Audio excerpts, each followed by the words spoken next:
Many of the people who interpret the Bible don't have an experience of the Bible they are interpreting. I mean, it's like somebody who is not an engineer, has never done engineering before, and he's explaining an engineering book. How are you going to explain a scripture which is talking about visions if you've never seen one? You only produce confusion. Hey,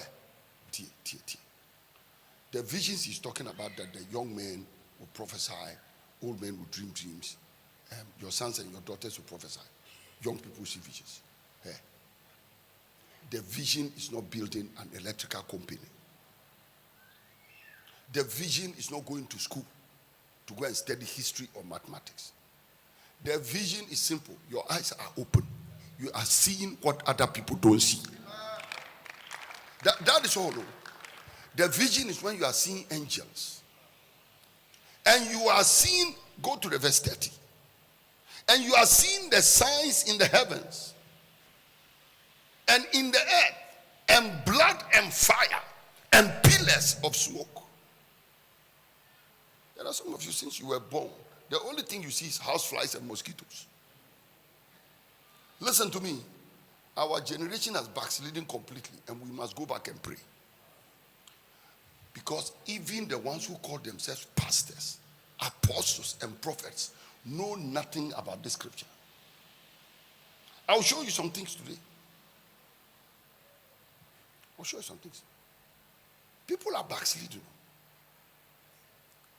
Pastors are doing more business than they are praying. No. A lot of the pastors today are businessmen. They understand business more than prayer. Me, seriously speaking, I don't know how you can be a pastor, a prophet, evangelist, teacher, and things like that, and do other things. You will not be effective. Because you are supposed to be praying like 10 hours a day, 12 hours a day. But you are doing too many things. This morning when I got to the church, since I got up in the morning, the first thing that arrested me was building projects. And that's because the contractors and the people I put on the site themselves are confused. I don't have proper managers of the projects. So this morning, I had to rather be doing project management, even up till the time I left my office. I can't be effective. I cannot be. Ideally, the whole of this morning, I shouldn't talk about projects. I should have somebody who is on top of that game, knows what it's about. But when you get up today, and one of the first phone call you get is, Daddy, we are trying to roof the Har Kadosh, and Bishop Kakrabedin said we shouldn't roof. How far can I go? This morning, apostle who is coming to talk about vision. Apostle Meko.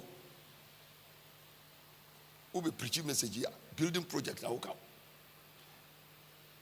And I'm telling Roman, so is there nobody else who can solve this problem instead of me, the same person coming to preach during fasting and prayer? I'm telling you people, we are surrounded by human beings who will never allow us to be men of God. No, they will never. And that's because when you give them work, they bring the work back to you. No, they can't do it. You have to solve your own problem.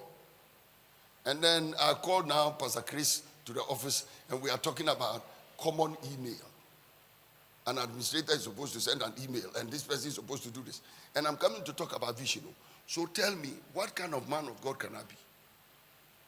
Useless one.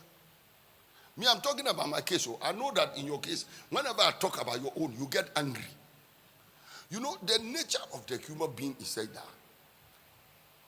When you tell them the truth, they get offended. No, they get offended. The amount of prayer you need to be an apostle, the amount of prayer you need to be a prophet, a pastor. If you say you are a pastor, the amount of time you need for the sheep. No, you know, do you know who a pastor is? A pastor is a shepherd, point. And when you look at the shepherd on a daily basis, the shepherd doesn't think about anything apart from sheep. So when the pastor gets up in the morning, or the shepherd,